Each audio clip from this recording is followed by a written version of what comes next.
Are all rich people really unhappy and poor people, on the other hand, are all happy? Like, is it that simple? And how should we be achieving and dreaming when we think about what we've talked about in the last couple of episodes, which is the expectations gap and the happiness curve? Welcome back to the With Joe Wehbe podcast. I'm, of course, your host, Joe Wehbe. No surprises there. It's still me. I'm still here. And I want to wrap up these big ideas because they're very powerful. And if you're like me, if you live in the West in particular, I think you're very vulnerable to these ideas because I clearly know when in my life I've been vulnerable. Now, in 2017, I started a real estate business after being enlightened and finding passion doing non-profit work, which is really, the more and more I look back at that, it just makes for a funnier and funnier story. But I was really interested in business and the opportunity came up, so I jumped on it and no regrets. Although I will say there were definitely periods, especially at the start, where I didn't really enjoy the day-to-day of doing that business. I'd jumped into it and was trying to do it the way I thought it was meant to be done. And the more I have the benefit of some wisdom and hindsight now. But at the time, I guess what I was doing didn't make much sense. Now, I think we do this thing very often. We've talked about expectations so much in the last couple of episodes. I do encourage you to go back, if not to the very start of the whole podcast, to the start of the expectations episodes to make the most of this context.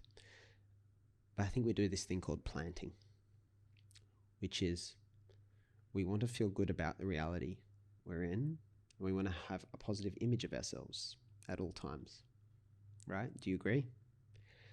I'm sure most people are wired this way. If not, maybe there's something even worse wrong with you. But the way we deal with the reality we don't like is so often we find an expectation we can hold about the future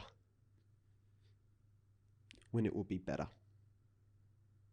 So for me in real estate, as was the case in many times in my life, I anchored it to an expectation that when the business was really up and running and kicking and thriving, then I'd have more license and freedom to do what I want and be able to enjoy life much more. When I was at university, the flag I planted in the ground and planted in was that when I finished uni, then I'd have permission to go and study film and really get into and start on my original dream. When we place expectations in the ground like that, we put all this pressure onto getting that thing. That creates anxiety, creates a lot of tension. And then lo and behold, when that thing comes along and is not everything we thought it could be, because it's just a moment, it doesn't last, it expires. We wind up basically, in no uncertain terms, shitting the bed and wondering what the hell went wrong. The reality is, there were times I had really loved working in real estate, even though it's not my sole focus right now. But those times I started to really enjoy real estate was when we changed the expectations of how we were going to work and how we were going to do it. And it's when I stopped doing real estate the way other people had done it and started doing it in a fun way and breaking some of the rules, which when we actually stepped back and looked at them, didn't make much sense. You know, everyone in real estate wears suits, and I'd started wearing these suits, getting pictures of myself wearing suits for our content. And then we were one of those younger agencies that thought, hang on, why can't we just wear jeans and a t-shirt? Why can't we be more relatable to our customers? Why can't we have fun on our signboards? Why can't we make more quirky and creative advertising? And when I thought about this more and more, especially with the team, these were probably the things that would make us stand out more and probably be more competitive in the market, ironically.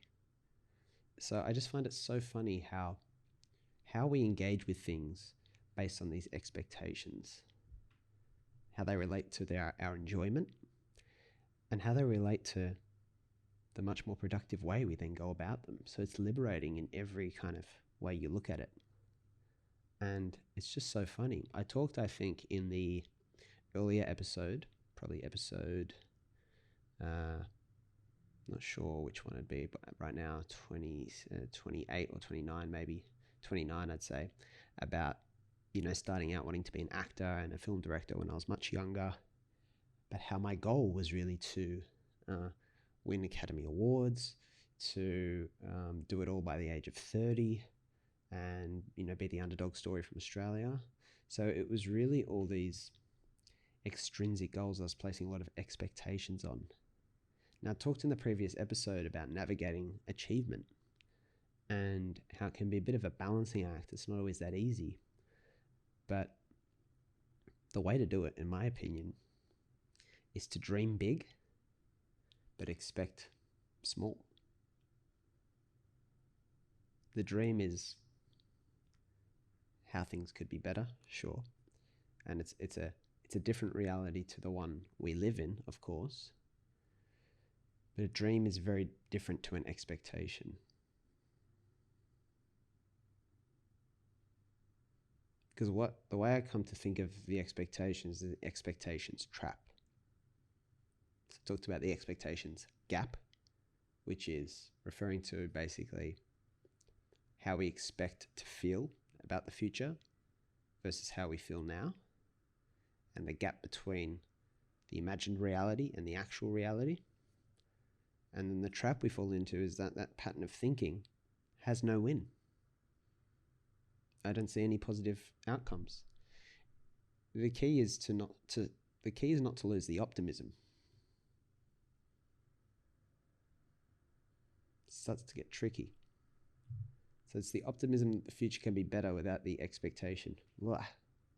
So to translate that, that's this idea of not what is achieved, but how it's done, and then let the achievement ensue. So in real estate, for me, it was having more fun doing real estate, not waiting to hit a certain revenue or profitability. For, say, acting and filmmaking, it's applying that audience of none concept to acting and filmmaking, to enjoy doing it for no one and enjoy the process of doing it and the journey of doing it, rather than it only being good when I get to a certain stage. Because the trap, if you remember, that we fall into if we're anchoring everything to expectations, well, we talked about the height analogy 2 episodes ago. Okay? We talked about that comparison to others, that when you're only comparing your achievement and you don't drive internal fulfillment from things, the only way you'll feel you're winning is if you're ahead of everyone else, which is really hard to control. And only probably 1 or 2 people can win that game.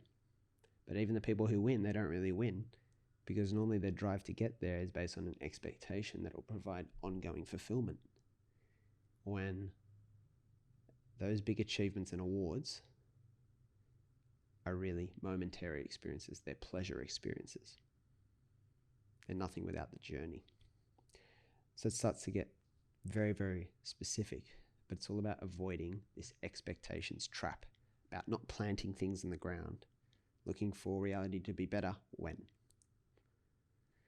So we see this kind of oversimplification that all rich people are unhappy and that poor people are all happy.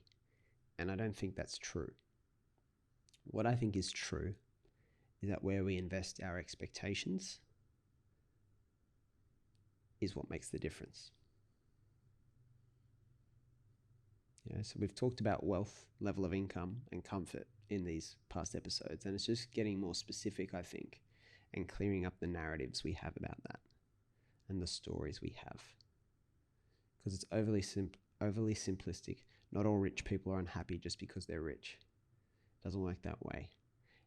Which is good, because it doesn't mean that those bigger rewards and more material rewards are going to make life worse necessarily. It's not having them that's bad. It's how we engage with them. Are they our priority, or are they things that just come off the cuff and ensue from our real priorities? It's very interesting, and that's something you can think about. So look at your goals as today's exercise and think about what your goals are at the moment. What are you working towards on a daily basis? What's the next milestone?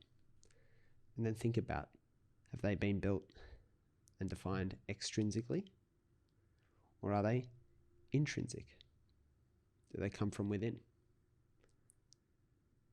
Are you expecting big or are you dreaming big? Is there a difference to you? Do you disagree? Maybe you do. But all we hope to do is just poke at the holes in your thinking so you can cover for them before you spend too much time going down a path that might not actually serve the intention you first started out with. But apart from that, that's pretty much all I have to say for now on the expectations gap and the expectations trap. But there'll be plenty more to come when we come back again tomorrow. But just remember until then that if this idea would open a door for someone you know, then feel free to share it with them, because after all, the best way to open 1,000 doors for you is to concentrate on opening doors for others. This has been the With Joe Wehbe podcast. Thank you, and I'll see you again tomorrow.